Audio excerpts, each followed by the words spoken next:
Сізді мейірімді үлкен кісі үйіңізге жеткізіп тастайын десе не істер едіңіз? Катя мен Лена отырған осындай «Жигули» оларды үйге емес 4 жылға созылған тозаққа алып барды. Бұл оқиғаны әрбір бойжеткен тыңдауы тиіс. Бүгінгі подкаст Виктор Мохов пен оның 2 құрбаны жайлы.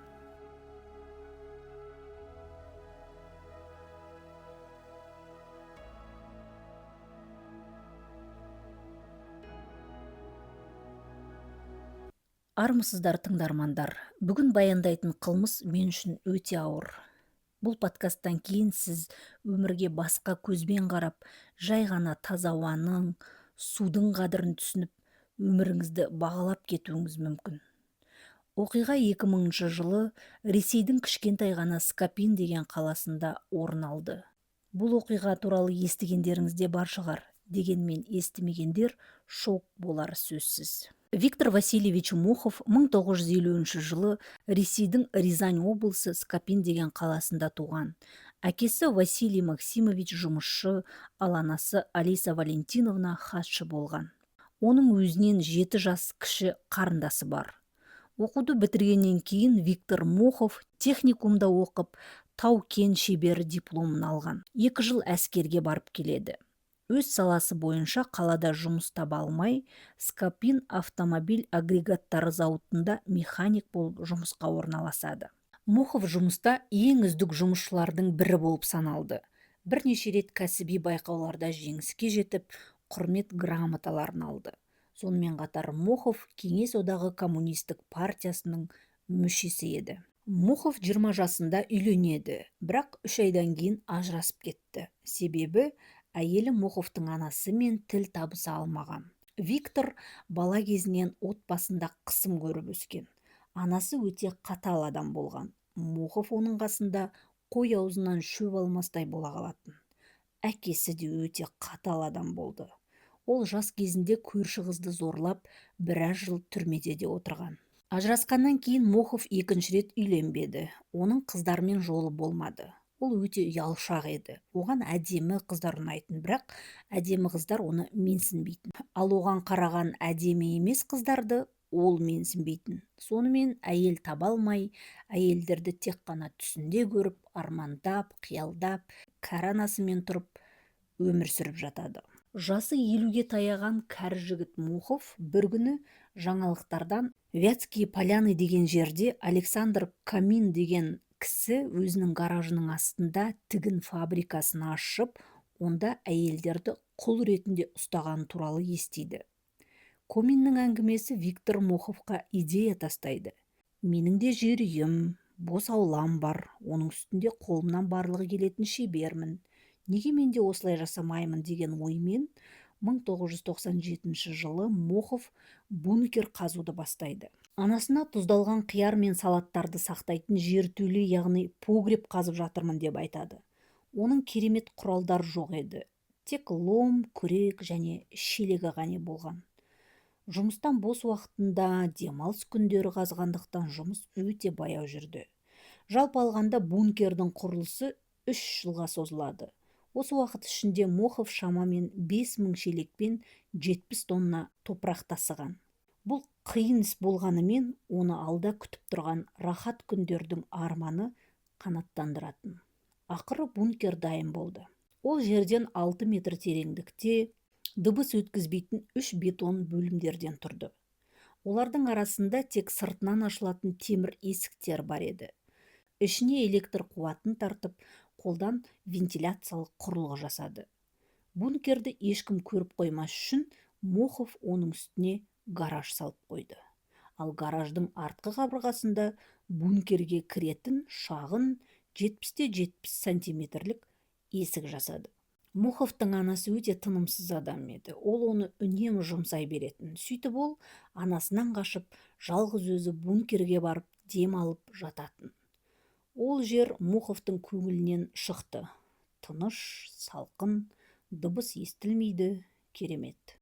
Енді бірақ нәрсе жетпей тұр. Онда тұратын әйел. Мохов бір жерден мынадай сөздерді оқып, тіпті өзінің дәптеріне түртіп жазып қойған екен.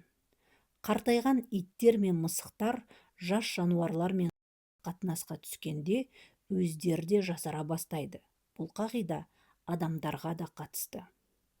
Осы идеяны алға тартып, Мохов бункерге жас қызды алып келу керек деген шешім қабылдайды. Бункерді жасап біткенде, яғни 2000 жылы Виктор Мохов 50 жаста еді. Десе де оның күш-қуаты жақсы, бірақ әйелдерімен танысып, үйіне шақыруға ұялады. Сондықтан оған көмектесетін адам керек. Оның достары жоқтың қасы. Бірақ 25 жастағы Елена Бадюкина есімді түрмеден шыққан таныс қызы бар еді. Елена Бадюкина еркек киімін киетін, өзін еркекпін деп санайтын, ал танысқанда Алексеймін деп танысатын. Ол лесбиянка еді. Лена Бадюкина түрмеден шыққанда Виктормен танысып, оған бірнеше рет мотоциклін жөндетіп жүріп, екеуі араласа бастаған. Бір күні Мохов Бадюкинаға бір қызбен танысып, оны үйге әкеліп, көңіл көтергісі келетінін айтады. Мохов оған бункер туралы айтпайды, жай ғана бір түндік қыз керек дейді. Бадюкина келіседі. Сөйтіп, екеуі Виктордың Жигулиіне отырып, Рязань қаласына барады. Неге Рязань? Өйткені олар тұратын Скопин өте кішкентай қала. Онда барлығы бір-бірін таниды. Көшеде әйелдер аз жүреді. 15 қыркүйекте Рязаньда сенім, үміт, махаббат, яғни вера, надежда, любовь деген мереке тойланып жатты. Барлық қала тұрғындарының көңіл күйлері көтеріңкі, алаңда концерт, клубта дискотека, кешке от шашу болмақшы. Лена Самохина деген қыз дискотекаға барайық деген ұсыныспен өзінің құрбысы Аняға қоңырау шалады. Телефонның тұтқасын Аня емес, оның 14 жастағы сіңлісі Катя Мартынова көтереді. Ол әпкесінің құрбысына Аняның үйде жоқ екенін айтады. Аняның орнына мен барсамшы деп сұрайды ол Ленадан. Лена қаласаң қасымда жүре бер деп қарсы емес екенін айтады. Катя сол кезде телефон тұтқасын көтермегенде ғой. Барлығы басқаша болар еді. Дискотекаға баратындығына қуанған Катя сәнді күртеше мен биік өкшелі туфлиін киіп, Ленамен кездесуге қалаға шығады. Лена одан 3 жас үлкен, жасы 17-де. Екеуі бір-бірін аса жақсы танымайды. Соған қарамастан қыздар дискотекада билеп, жақсы көңіл көтереді. Дискотекадан кейін олар мерекелік от шашуды тамашалайды. Сағат түнгі 10 болды. Үйге қайту керек. Қалада адамдар көп жүр. Барлығы шулап үйлеріне қайтып барады. Екі қыз аялдамада тұр. Қоғамдық көлік лық толы, орын жоқ. Қыздар автобусқа симай қалады. Лена келесі аялдамаға барып отырайық, ол жерде кісі аз болар деген ұсыныс айтады.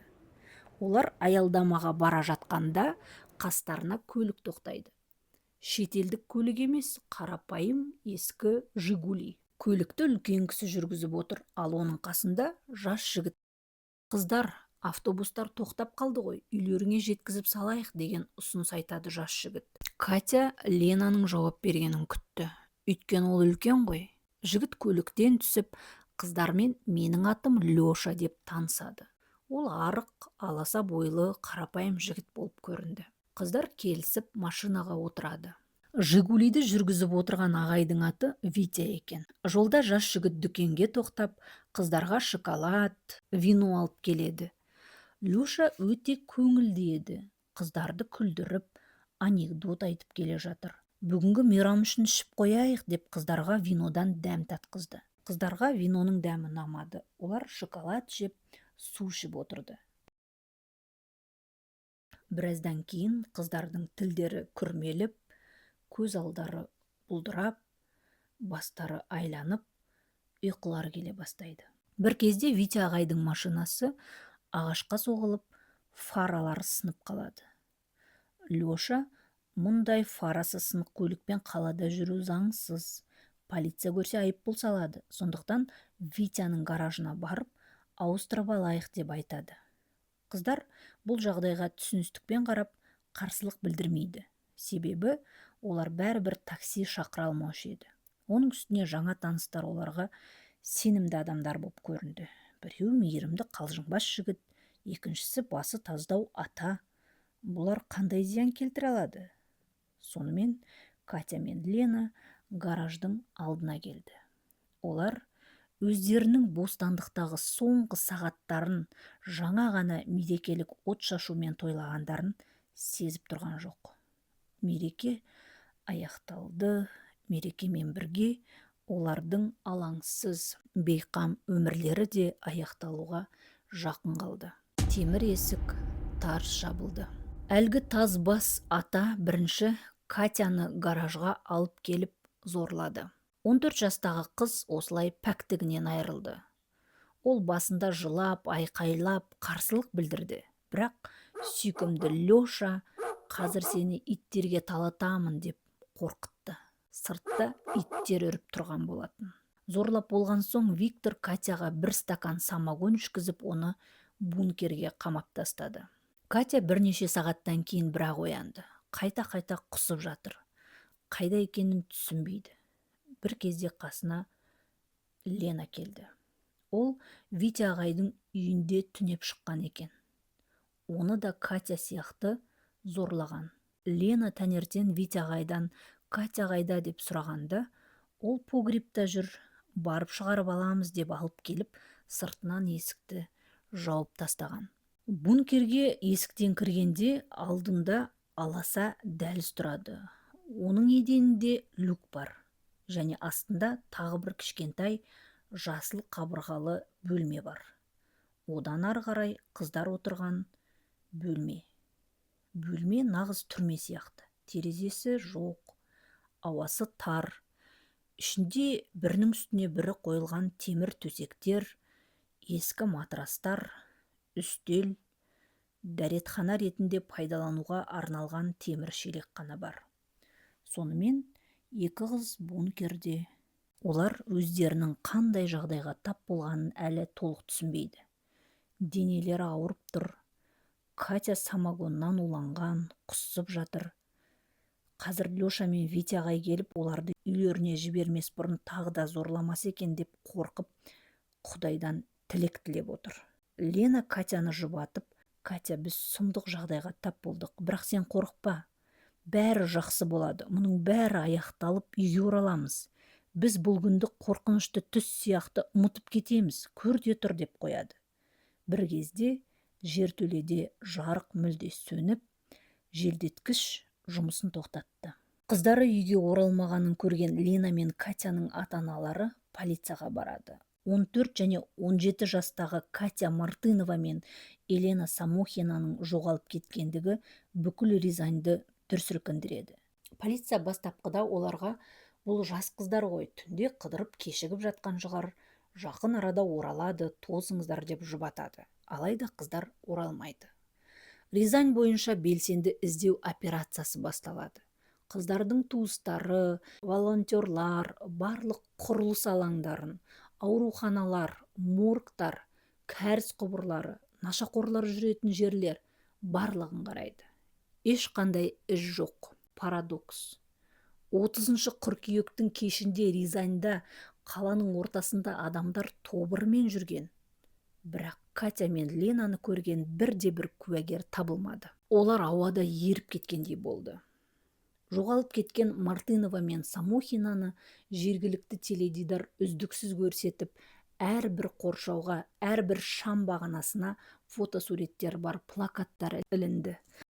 Қыздардың туыстары жылап, дұға етуден басқа амалдары қалмады. Олар милициядан қыздарымызды тез арада тауып беріңіздер деп талап еткендерімен тергеу тығырыққа тіреліп тоқтап тұрды. Мохов болса мәз, жоспары іске асты, оны ешкім ұстаған жоқ, қыздар оның құзыретінде.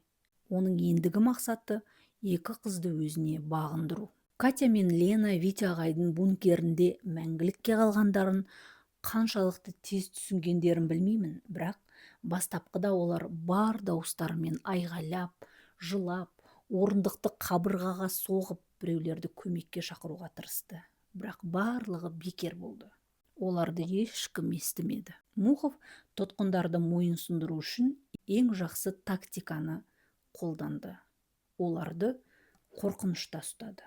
Жертөлеге кішкентай электр плитасын, 2 жарты литрлік бөтелкемен су, шәйнек, өтпейтін пышақ, ескі ыдыстар, тамақ әкелді. Тамағы жұмыртқа, өсімдік майы, 1 пакет макарон. Содан кейін Витя ағай келуін тоқтатты. Гигиеналық шелек толып, жертөленің ішін шыдау мүмкін емес сасық иіс алып кетті. Оны қойшы. Ішетін су таусылды. Лена шәйнектің ішінде жұмыртқа қуырды. Қыздар аштықтан шикі макарон жей бастады. Олар Витя ағайға толығымен тәуелді екендерін түсінді. Егер Витя ағайға бірдеңе болып, ол бізге қайтадан келмей қалса ше? Лена мен Катя тек өздерінің бостандыққа шығуын ғана емес, зұлым Витя ағайдың амандығы үшін де дұға ететін болды. Өйткені олардың қайда екенін тек сол ғана білетін. Ал егер ол ауырып қалса, немесе қайтыс болып кетсе, олардың күні не болары белгісіз. Уақыт өте берді. Мохов бункердің үстіндегі жасыл түсті қабырғалы аласа кіреберіске қыздарды кезек-кезек шақырып зорлайтын. Бірде Ленаны, бірде Катяны. Қыздар азаптаушыдан қалай босап шығамыз деген әртүрлі жоспарлар ойлай бастайды. Мысалы, олар табаға өсімдік майын құйып қатты қыздырып, ол кіріп келе жатқанда бетіне шашып жіберіп қашу деген жоспар. Бірақ бұл жоспарды орындағанда 2 өте үлкен қауіп бар еді. Біріншіден, ауасыз, жарықсыз, дұрыс тамақтанбай қатты әлсіреген қыздар бұл еркекке төтеп бере алмауы мүмкін. Екіншіден, жоғарыда тағы 2 есік бар. Егер қыздар ол есіктерді өздігінен аша алмай қалса ше? Үшеуі осы жерде мәңгілікке қалады ғой. Сондықтан Лена бәрін осы қалпында қалдырып, тек қана дұға еткеніміз дұрыс деген ойға келеді. Мохов басында бункерге бір ғана қыз әкелем деп жоспарлаған еді, бірақ оған 2 қыз бұйырды. Қарапайым механик үшін оларды асырау оңай емес еді. Ол өзінің барлық шығындарын арнайы дәптерге жазып жүреді. Шығынды есептегенде оған шыққан сума өте қымбат болып көрінді. Сөйтіп ол қыздардың біреуінен құтылу керек деген шешім қабылдайды. Бір күні Мохов Катяны жасыл бөлмеге шақырады. Оның қолында кір жаятын жіп болды. Жіпті көрген Катя сұмдықты сезіп, Моховтың аяғына жалынып, өзін өлтірмеуін өтініп, қатты жылайды. Бірақ қызға мен сені кез келген уақытта өлтіре аламын. Ал денеңді ешкім таппайтындай етіп анау алмағаштың астына көме саламын деп айтады. Қыздың көзінен оның қаншалықты қорқып тұрғанын көріп, кереметтей ләззат алады. Мохов газеттерден, теледидардан жоғалған Катя мен Ленаны қалай іздеп жатқан туралы хабарды үнемі бақылап жүреді. Полицияның әрекеті нәтижесіз еді. Қыздар туралы еш хабар жоқ. Моховтың көңілі жай тапты. Бұл қылмыстың бір ғана әлсіз тұсы бар. Ол Елена Бадюкина. Бадюкина қылмыскер әйел ғой, оған сенуге болмайды. Бірақ ол бункер туралы ештеңе білмейді. Сондықтан қыздарды ешкім таба алмайды деп өзін жұбатады. Күндер өте береді. Виктор қыздарға біртіндеп теледидар, радио, Анна Каренина кітабын, Адам және заң журналының бір бумасын әкеп береді. Олар журналдардың бірінің артынан қаламмен жазылған Октябрь көшесі 18-ші үй, Виктор Васильевич Мохов деген жазуды көреді.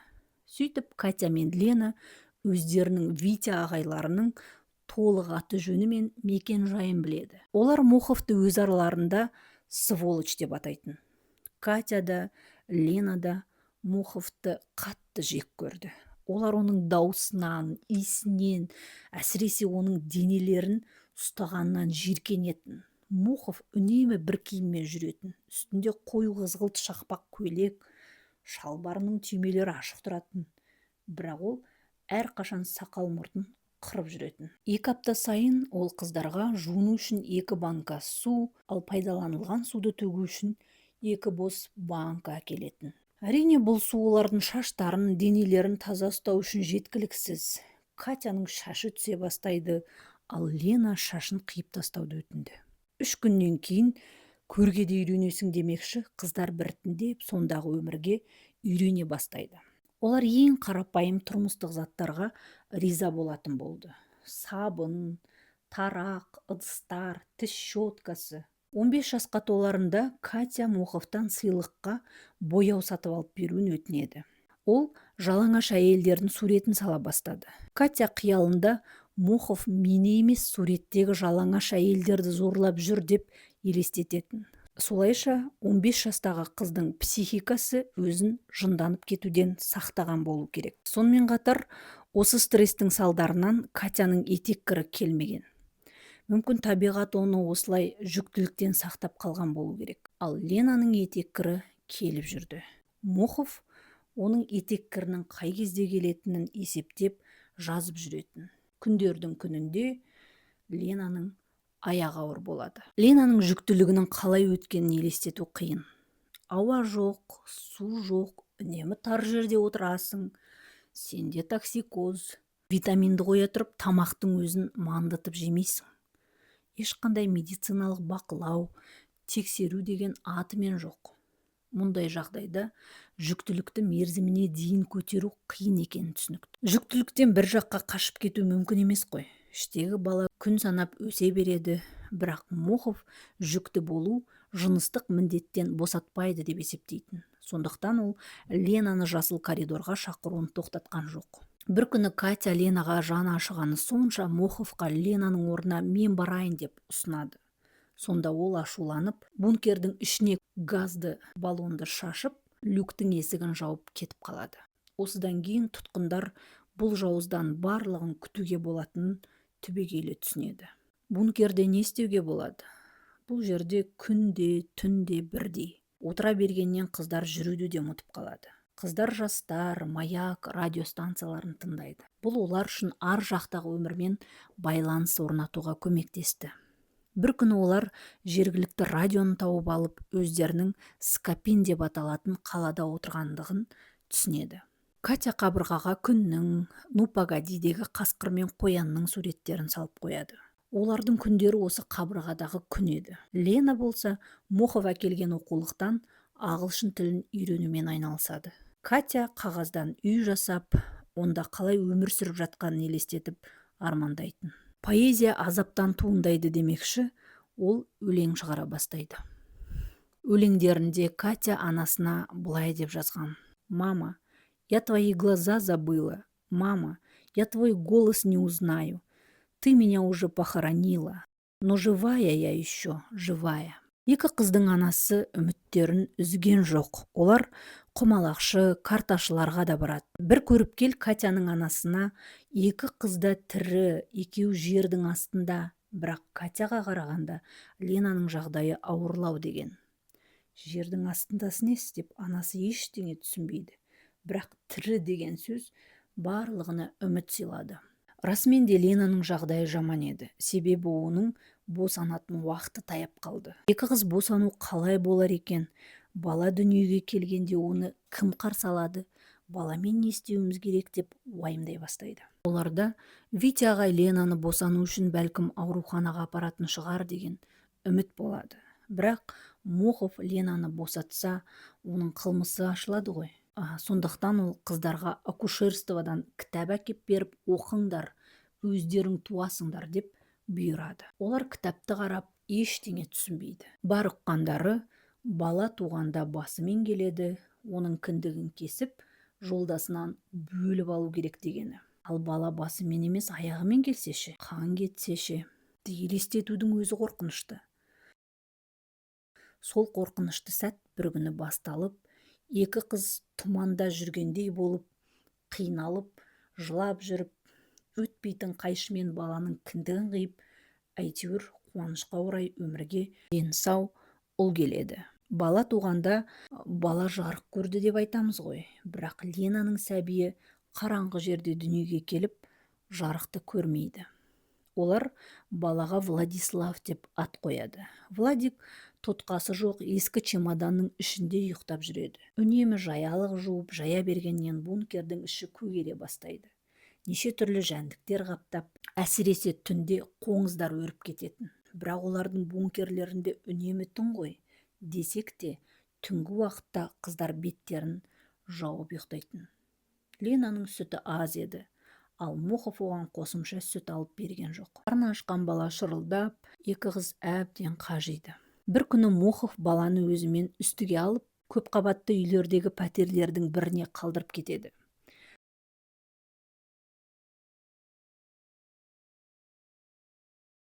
Баланың киімінде сәбидің аты Владислав, ол 4 айлық деп хат қалдырады. Владикті тауып алған адамдар бір жас қыз бала тауып тастап кеткен болар деп оны жетімдер үйіне өткізеді. Жұбаныш ретінде Мохов Ленаға газет әкеп береді. Онда белгісіз баланың табылғаны туралы мақала жазылған. Сөйтіп ол қыздарға балада барлығы жақсы, қарны тоқ деп сендіреді. Уақыт өте береді, көп ұзамай Лена тағы жүкті болады. Катя Лена тағы бір босануды көтере алмай қалады-ау деп қатты қорқады. Бұл жолы да Лена ұл табады. Бірақ мерзімінен бұрын туған бала өте әлсіз еді. Оны Олег деп атайды. Олег 4 айға толғанда Ленаның өзі Моховтан баланы сыртқа алып шығуын сұрайды. Себебі ол бункерде тірі қалмайтын еді. Олар Олегті Моховқа берерде оның жаялығына кішкентай қалташа тігіп, оның ішіне біз кепілдеміз, бізді босатыңыздар деген хат салып қояды. Бірақ Мохов баланы басқа жаялыққа орап, хатты алып тастайды. Газетте тағы да бала табылғаны туралы мақала шығады. Ол жерде 4 айлық нәрестенің салмағы 2 килограмм 400 грамм ғана деп жазылған болатын. Ленаның жағдайы өте нашар еді. 2 жүктілік, 2 босану, ол өте әлсіз, шаршаған, аурушаң бола бастайды. Оған қоса оның тағы да аяғы ауырлайды. Мохов енді Ленадан қарағанда Катяны көбірек қалайды. Сөйтіп ол Катяға көбірек көңіл бөліп, жақсырақ қарай бастайды. Тіпті оны шынжырлап алып далаға шығарып, бір күні түнде үйіне апарып, ваннаға жуынуға рұқсат береді. Осындай сирек түндердің бірінде Катя Моховтың ұйықтап қалғанын пайдаланып, қашып кетпекші болады. Бірақ Моховтың ұйқысы сергек еді. Катя есіктен шыға бергенде ол оны ұстап алып, соғып тастайды. Ал Лена кіргеннен бастап 3 жыл 7 айда бір рет шықпаған. Ленаның жағдайына қарап, Мохов бункерді үлкейтіп, тағы бір жас жаңа қыз әкелу керек деп шешеді. Жаңа қыздың кім болатынын да тауып алады. Ол Моховтың үйінде аз ғана ақшаға бөлме жалдап тұратын медициналық колледждің студенті Елена еді. Виктор бұл қызды өзіне тартудың жолын ойлап табу керек. Ол қыз мұнымен ішімдік ішпесі анық. Бұрынғы таныс Бадюкинаны шақыра алмайды. Мохов сұмдық сценарий ойлап тапты. Ол Катяны бункерден үйге алып шығып, Ленамен таныстырады. Үшеуі бірігіп дастархандас болады, қызға арақ ішкізеді. Катя оны гаражға бір қызық нәрсе көрсетемін деп алып барады. Сол жерде Мохов оны люкқа итеріп, сыртынан жабады. Керемет жоспар. Катя бұл оқиғаның құтқарылуға берілген жалғыз мүмкіндік екенін түсініп, бункерде алдын ала хат жазып, оны шашының арасына тығып алады. Негізі ол кезде Катяның шаш дейтін шашы да жоқ еді. Десе де бір амалын тауып хатты тығып қояды. Хаттың мазмұны шамамен былай болды. Қымбатты бойжеткен, сен қандай адамның үйінде бөлме жалдап тұрып жатқаныңды білмейсің. Ол нағыз құбыжық. Ол бізді бункерде ұстап отыр. Бізді барлығы іздестіріп жатыр. Өтінемін, мына хатты милицияға апаршы. Онда біз туралы бәрін біледі. Оған білдірмеші, өтінеміз сенен. Катя Мохов шығып кеткенде бұл қағазды кассета салатын қорапқа тығып қояды.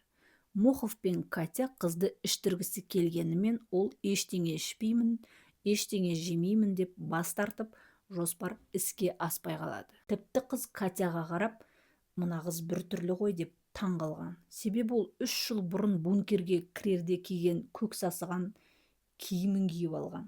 Өзі боп бозғылт, арық, үстінен жағымсыз иіс шығады. Пәтер жалдаған қыз хатты тауып алып оқиды, бірақ ол бұл хатқа сенбейді. Таң қалып, ол туралы құрбысын айтып береді.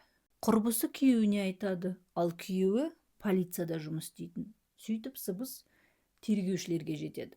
Басында полицейлер бұл әңгімеге сеніңкіремейді. Бірақ расымен де Рязаньда жоғалған қыздар әлі табылған жоқ, тексере салайық деп шешеді. Полиция Моховты қалай тексерерлерін білмей, оны бөлімшеге шақырып, Сіз өзіңіз істейтін зауытта құрал саймандар ұрлап жүр екенсіз деп естідік дейді. Мохов оларға құдай сақтасын, мен адал адаммын, партия мүшесімін, ондай қылмыс жасамаймын деп ат-тонын ала қашады. Кейін сол себепті сылтауратып полиция Моховтың үйіне барып үйін тексереді. Үйіне келгенде полиция оған қыздарды іздеп жүргенін ашық айтады. Мохов оларға қыздарды іздей беріңдер, тапсаңдар сендердікі дейді. Себебі ол полицияның бункерді таба алмайтынына 100% сенімдеді. Полиция үй, гараж, бақшаның ішін түгел қарайды. Ештеңе таппаған олар арнайы көлік алдырып бақшаңды қазамыз дейді.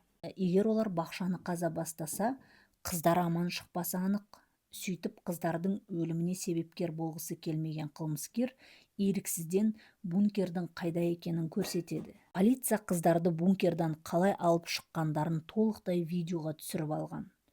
4 жыл бункерде отырған қыздардың сыртқа шығып, жарық күнді көріп, таза ауа жұтып, қандай сезімде болғанын түсіну біздерге қиын шығар. Мохов қыздарды 4 жылға уақыт қамауда ұстап, әрқайсысын 900 рет зорлаған. Осы қылмысы үшін сот оны 17 жылға бас бостандығынан айырды. Елена Бадюкина ұсталған кезде бункер туралы хабарсыз болғанын айтқан. Қыздар оның әйел адам екенін сотта ғана білген. Олар оны жігіт деп ойлаған. Сот Еленаны 5 жыл 6 айға бас бостандығынан айырды. Қыздар үйлеріне оралды. Лена ай күні толғанда босанды, бірақ өкінішке орай баласы шетінеп кетеді. Бір қызығы, Моховтың анасы 4 жыл бойы мұрнының астында 2 қыздың тұрып жатқанын білмеген. Полиция оған осы туралы айтқанда, ол: «Витя, сен неге үйттің? Нең бар еді? 2 қызды асырау үшін қанша шығын жасадың-ау?» деген екен. Анасы Мохов түрмеде болғанда қайтыс болады, ал қарындасы онымен араласудан бас тартқан. Сөйтіп 17 жыл түрмеде отырған Виктор Мохов 2021 жылы түрмеден шығып, бос қаңырап тұрған үйіне оралды.